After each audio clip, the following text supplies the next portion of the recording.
1.2, solving multi-step equations notes. Now, we're given a triangle. Notice that they're all the same. So that means that our triangle is an equilateral triangle, which means if we take and add those x's together, remember in our triangle notes before that we added all three of those and they totaled 180 degrees. So we can set up our equations x and plus x plus x. So we add all those together over here and I just write it out. Put the plus between them, put the equals and the 180. Now, hey, I think you were thinking, how many x's do we have? X plus x is 3x. So being that they are all on the same side, we can put them all together. There are three of them, and bring down our equals, bring down the 180, and now we've got a one-step problem. So how do we undo the 3? Well, we can see that it is a times 3. So to undo a multiply by 3, we have to divide by 3. If we do it to one side, we have to do it to the other. So 3 divided by 3 is 1. So we want that 1x, and because it's on the left-hand side, I'm just going to bring it down. The equals, we bring it straight down. And, 18 divided by 3 is 6, so 180 divided by 3 is 60 degrees. So each one of those are 60 degrees. And that's how we use equations to help us solve triangle problems. So our second example, number 2, is a little bit more complicated. It's that two-step equation, 3x plus 15 equals 24. So one thing that we want it to do is to kind of keep ourselves organized, because we're going to get more and more complicated with our multi-steps. This will be a two-step, but we're going to work towards maybe 3, 4, 5. Some problems have like 15, and when you get into the upper level mathematics, there's like 20, 30 steps that fill up a whole page.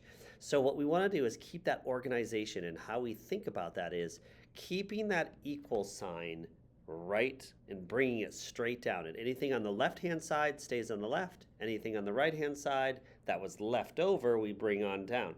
We can move it from side to side mathematically, but we want to make sure that it's even and equal on both sides. So first thing I see is this plus 15. So I'm thinking, hey, I'm going to want to take and zero that out. So it's a plus 15, so I'm going to subtract 15. If I do it to one side, I have to do it to the other.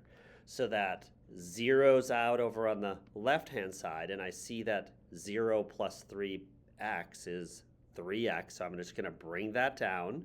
I kind of bring it a little closer to my equals to kind of make it kind of cleaner so it's not way out there.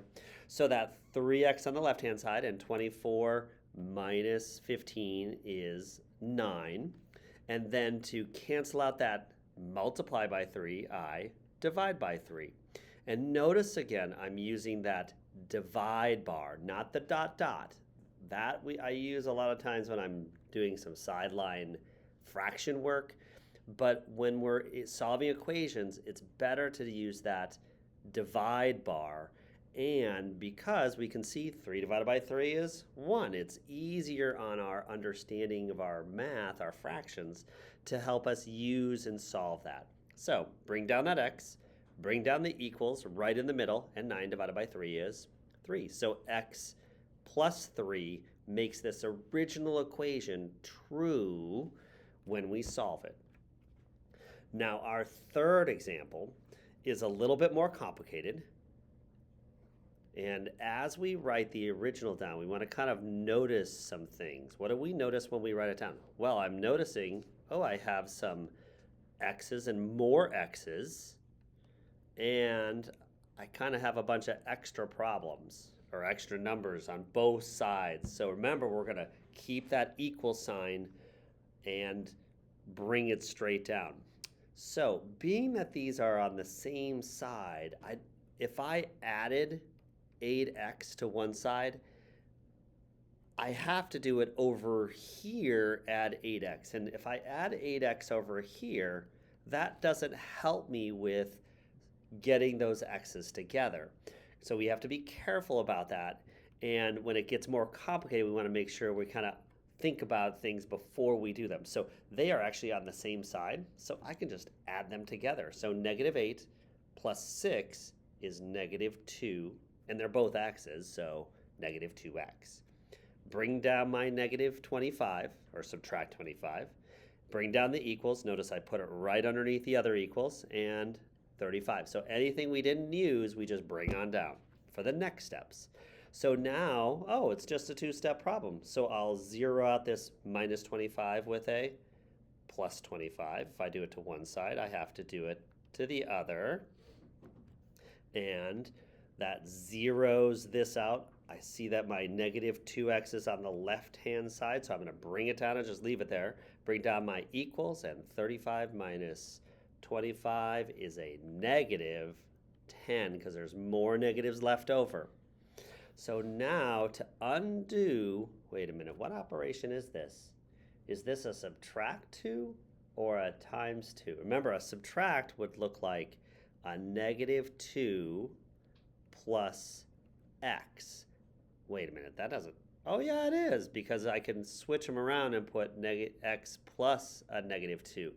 But that would be a -2 like that. Any of those, that's how -2 looks. But this doesn't look like that. This has our hidden multiply.